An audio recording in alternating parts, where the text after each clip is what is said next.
And we're live. Woo! Hi, Andrea. Welcome back. I'm so excited to chat with you. Yeah. Hey, Christelle. Hey, Tim. You're the first person we've had on the show who's actually in the introductory video.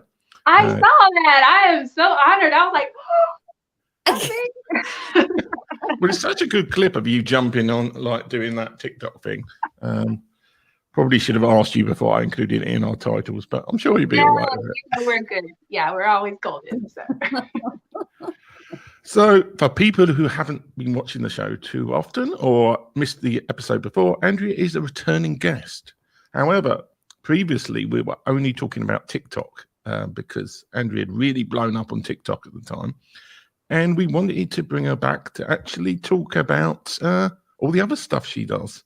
So I'm so tempted to just ask the general question here, but apart from TikTok, what do you actually do for your marketing business, and what's your specialities? And if you had to give your elevator pitch, what would that be? Okay, that's fair. So my business is the ADS agency. We're a marketing and branding firm. So you know how so many small businesses, they're growing, they're making money, hopefully, ideally. Yeah. And they're moving at the speed of lightning, right? And they are just doing it. But at the same time, they know at some point they need help with their marketing and branding space. They're not strategic experts. They're just kind of winging it like we all have to do as entrepreneurs in the beginning. So ADS is the kind of agency that fills that gap between hiring your first marketing director, or some of our clients even already have their first marketing director, but even that person can do it all, right? Because we all have our own things. So we fill in the gap between what they don't have, between then and when they hopefully are able to have their own in-house marketing team. And even then, sometimes you still have to outsource stuff. So that's what we do. Are you just in the Atlanta area, or are you the whole US, or are you global in scope?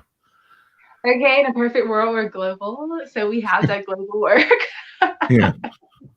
Talk to me about UK work, but largely, it's the Atlanta area, Southeast region so far.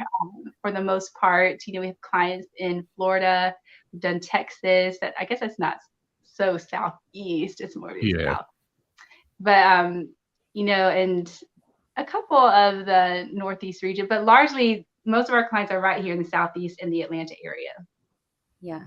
You've told me a little bit about some of the demographics of your clients. What are some of the things you look for in a client? Who reaches out to you? That's a great question. Okay, so the people who reach out to us, again, are those small, and when I say small, I mean government definition small. So, not necessarily the solopreneurs, although we have helped a couple of them, but small as in less than 100 employees. So they could be pretty sizable, and again, they just don't have anyone in that marketing space yet directly. There is no marketing director on staff. But the kinds of clients, just kind of give you a feel. They're pretty eclectic. I have a alkaline bottled water company who's so awesome. They're so fun. LDG Consulting, they're a commercial real estate development kind of company. So they are in that commercial real estate space. I have another commercial real estate firm, KW Commercial, which is really awesome. So, Keller Williams National has like a commercial branch. So in that space, staffing firms, which starting ADS, staffing really surprised me. So now that I've had a couple staffing clients, I totally always say, like, if ADS doesn't work out for some reason, I'm totally going into staffing because it's so dang lucrative. That's hilarious. Yeah. My sister works for staffing. I think I didn't realize you did this. I accidentally was like, you should reach out to Andrea, because I didn't even know why, but I didn't realize some of your clients were staffing. How funny. Yeah. Okay. Yeah, they're awesome. And that's a great example of a client who has done so well. They can easily get into the millions or hundreds of millions quickly, and grow that fast without any inside marketing help. And all of a sudden they get to a space where they're doing some pretty big business and dealing with some pretty big corporations or even government money, and they're looking around, they're like, dang, our website kind of sucks and our competitors are so much better than us, and we should probably get some help with this social media because no one ever touches it. Literally they're in that space. So yeah. So I'm going to ask you a question about social media. Obviously you're big in TikTok. Well, you were bigger in TikTok, I think. I mean, we've gone a little bit, but if a company came to you and they said like, what social media network should we be on, and how do you make that decision, and what's working for you at the moment in terms of social media marketing? So, the mainstays, as we pretty much all know, are Facebook, Instagram, LinkedIn. Twitter is like a nice to have, seen as a nice to have by a lot of companies. Excuse me. And so, I mean, those are the mainstays that people expect to find you on, and so we always do like a simple competitive assessment first, just for messaging, imagery, see where they are, where are they playing. If your competitors are there, likely you need to be there also, just to, make sure you have a voice in that space. So that's one check, are your competitors in that space? But also, in addition to that, where are your people, right? Because at the end of the day, you ultimately want to find more of your clients, more of your prospective customers. So, are they more likely to be on Facebook? Are they, and I hate to generalize this, but just being so blunt, Facebook is, we think of like our moms, and, of course we're on there, but mom specifically plays on Facebook, so if your market is more in her generation, then you have to largely be in that space because that's where she is. Versus, if you're more in the Zennial space, where I believe we are, I call myself a Zennial, Gen X, and the very upper crust of millennial. I've never really been sure what the hell was Zennial is. So. Is that weird? We get to be so bougie with our demographics now. So so Zennial, I call us, we're like the 80s, the lower 80s babies. Between Gen X and millennial, then is that where the Zennial? Okay. Exactly. Yeah, we played Nintendo. We played Mario Brothers, and we also played outside. So. But yeah, if you're in that Zennial space, or the more tech savvy, more social media savvy consumer, you probably need to be on Instagram. And then, if you're really trying to target a specific corporate B2B client, and you need a specific title in a definite industry vertical, LinkedIn is going to be your spot automatically. Not to say you should neglect the others, but some places you end up playing heavier than others just because of where your target is. So I say, check out where your competitors are, and for sure see where your target is. Okay, something that really interests me is the power of story. And so how does story play into what you do with your clients? And how do you powerfully tell their story? That's so big. Oh my gosh. Thank you for doing your homework. I love this story process. I can't take credit for it. It's a guy who wrote this book called Brand Story, but I love the process and totally use it all the time now. And even he says, excuse me, I forgot his name at the moment. Donald Miller. Is it Donald Miller's story brand? Yes. It sounds very familiar. Yeah. So his process, so you're familiar with his process. It's that whole concept of viewing not yourself, because it's so easy. Like, you've seen this where companies or individuals, whoever you are that's trying to market to your target, we tend to think about ourselves, and we're like, I can do this, or we can do that. Let us tell you about our capabilities. Here's our brochure on a platter. We kind of just throw it out there. And that's what we want to do. We're like, we got to tell people who we are. Yes, they have to know who you are, but they're less they less care about who you are and more so how you can help them, right? And so in this story process, we're putting that target as the hero in this story. And in the story, you know, every good story has a villain. You know, they have problems they're facing. They have external obvious problems, which you can easily fix. And they have some internal stuff that they may never tell you as a potential vendor or, you know, whatever. They may never tell you that, but they have internal issues they are dealing with as well. You know, I got to look good in front of my boss. You know, this is important to me because, you know, I really don't understand. I feel a little stupid. I don't know what to look for when I'm searching for XYZ. You know, things that we never share, but are there and affect our decisions. So it is these levels of problems with a target, with your hero in the story.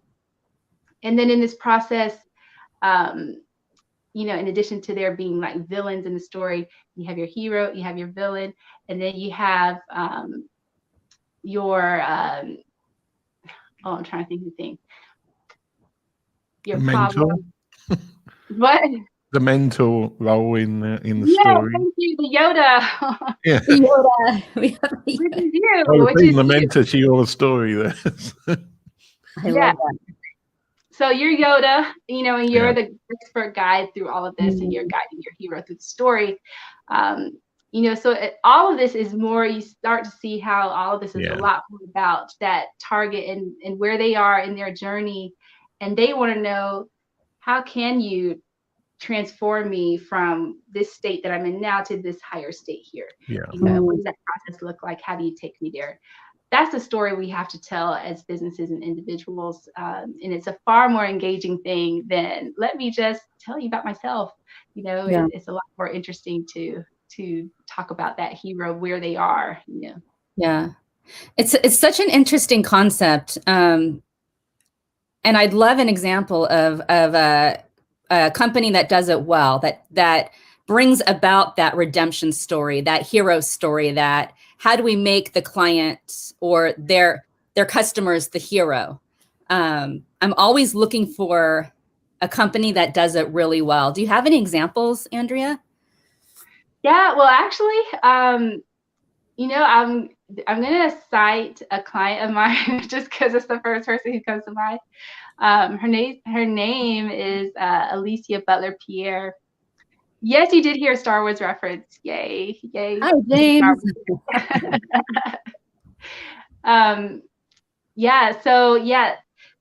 The client is Alicia Butler Pierre. She is an individual who's very much in the B2B space. She's kind of a high-powered consultant, and her target is, you know, corporations like a Coca-Cola or a Home Depot, pretty major corporations who don't have a specific skill set in-house that she can provide, or either that skill set is often too inundated already with other work, and she is a good resource, a solid resource for outsourcing.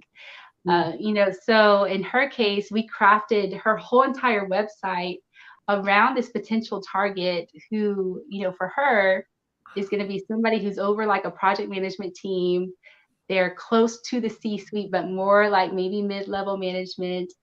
You know, and they have a team, but, you know, again, need that extra resource, and they need someone who knows all the stuff she's got, Six Sigma, you know, all these really awesome features and engineering mindset that she comes with that's unique to her.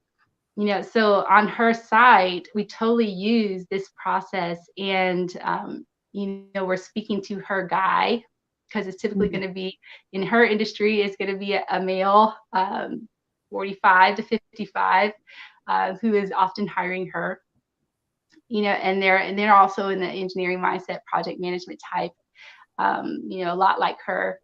And so, you know, we're speaking to them and we're saying stuff like, you know, how are you feeling overburdened right now?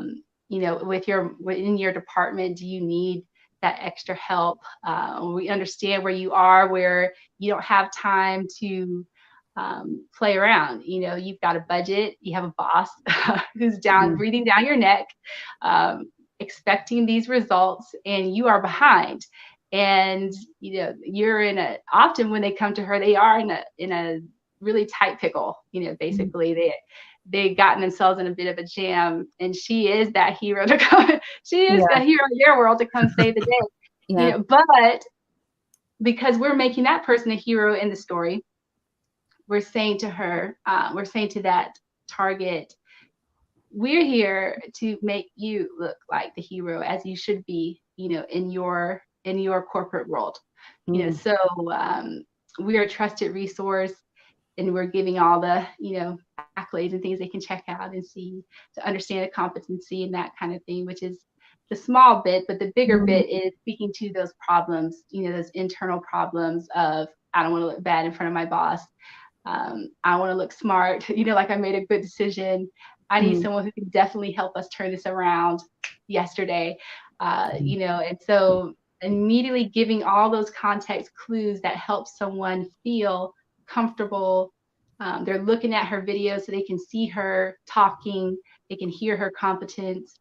You know, they're listening to her on other podcasts and things, all that's available to them. So they can already kind of feel like they know her before they even pick up the phone to call her.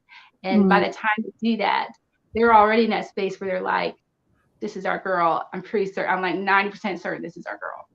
That to me is a really great use of that story, you know, using it in your website, but then also taking it into everything else you do from there. Like once you have the story down, use it everywhere else, you know, like use it on your social media and everywhere else. Yeah. I'm going to completely change the subject, just because I'm interested in this, and talk about Scotland and a book that I understand you've either written or you're writing, and I've never really ever fully understand that story. So could you talk a bit about, like, because you obviously lived in Scotland for a while, and I know, have you written a book about it, or are you writing a book about it? I'm not entirely sure what's going on there. I am writing a book. If I'd written a book, I would have had you buy it already. But yeah, I'm writing one, and so all of the word count is down, which is good. So the volume is there, and now I'm in this hard space of editing the thing, which is, you know, like really hard for me to do. So, but it's a cool challenge. Like COVID this year was made for this, I believe. So. But yeah, so I spent a year in Scotland, in Glasgow, and it was an interesting change of events. All this happened. I mean, I'm not ashamed to tell you guys, as you see all over my TikToks, but I'm 39 now. I'm about to be 40. And at the time, this was now 6 years ago. So, you know, my early to mid 30s. And I was in Columbia, South Carolina before this all happened. Moved there for a guy, you know, political dude, totally didn't work out. And then I was left with this job that I took that I didn't think much of. You know, I took it and I was like, it works, you know, it meets the threshold, but really wasn't there for the job. I was more so there for him. And, you know, the job was kind of secondary. So now I'm left with this job, of which it moved pretty fast and furious. You know, I got in there, you know, the initial guy who hired me, I ended up getting stolen away from him 5 weeks into the role by a VP who thought I was really detail oriented. So funny. I kind of am. So. And he had me become his project manager for this really huge M&A, multi-million-dollar project for the company, for North America. And because it was a pretty big deal North American acquisition, that put us even more so in front of our global teams, which were based in Scotland, because the company's based in Scotland, and in Renfrew, actually, which is right outside of Glasgow. And you know, so through a long series of events, I ended up moving over there to cover for the lady who was our global branding director, whom I totally love. She's so phenomenal, awesome. I'm pretty certain we're like pretty much the same age. And we just kind of really clicked behind the scenes, along the way. Like we just were on the same plane when it came to things about branding. I would ask questions. People would ask questions. I would answer them and defer to her. I'm pretty certain it's this, but just check with Angela. And Angela would be like, no, you're good.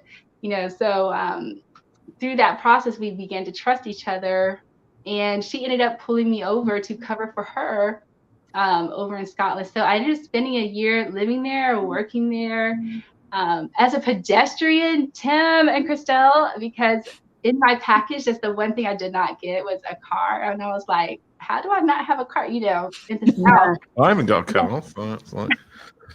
But you can do that because like the public transportation system is awesome there.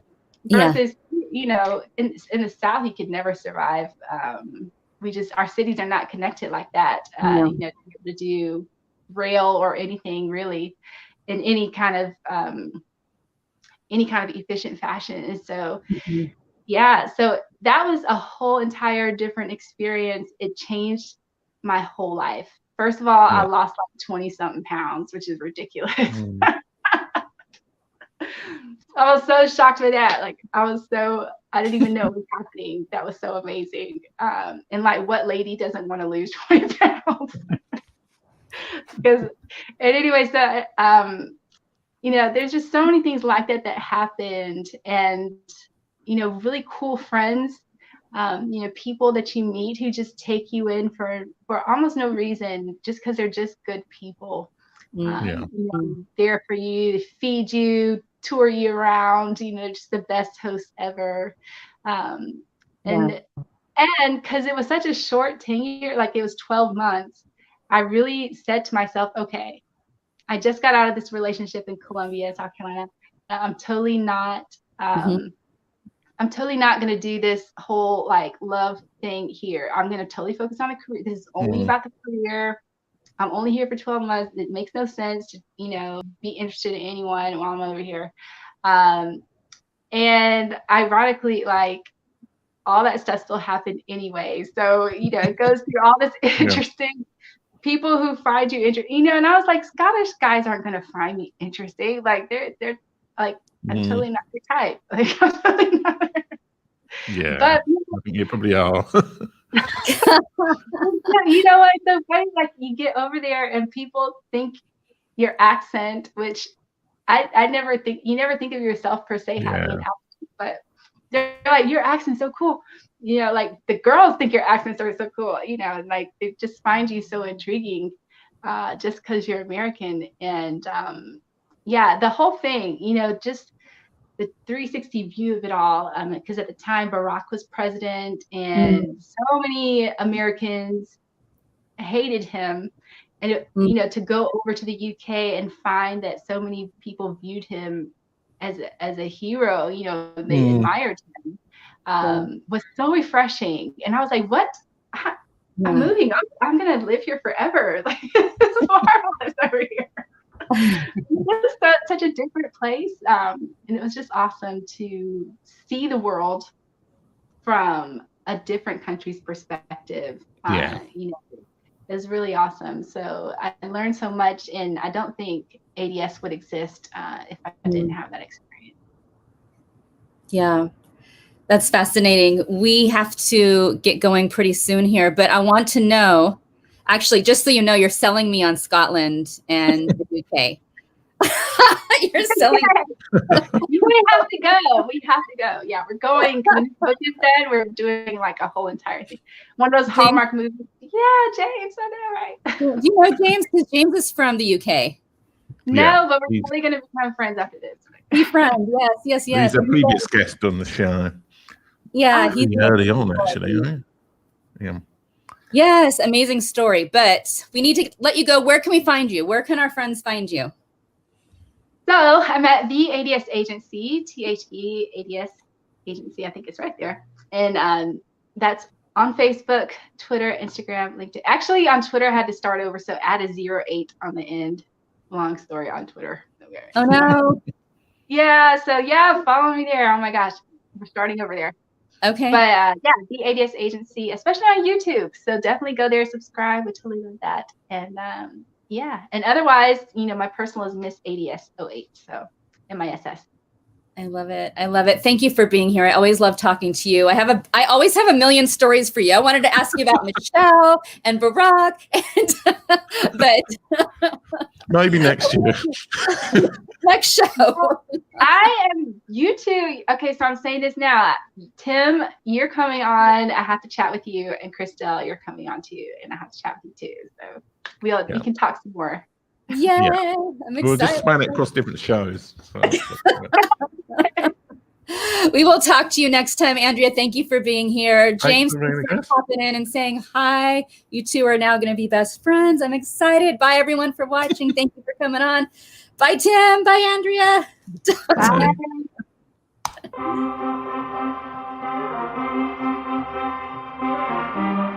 This is terrifying for me. I've made more money in the last 3 years than I did in the previous 7. Cliche shit,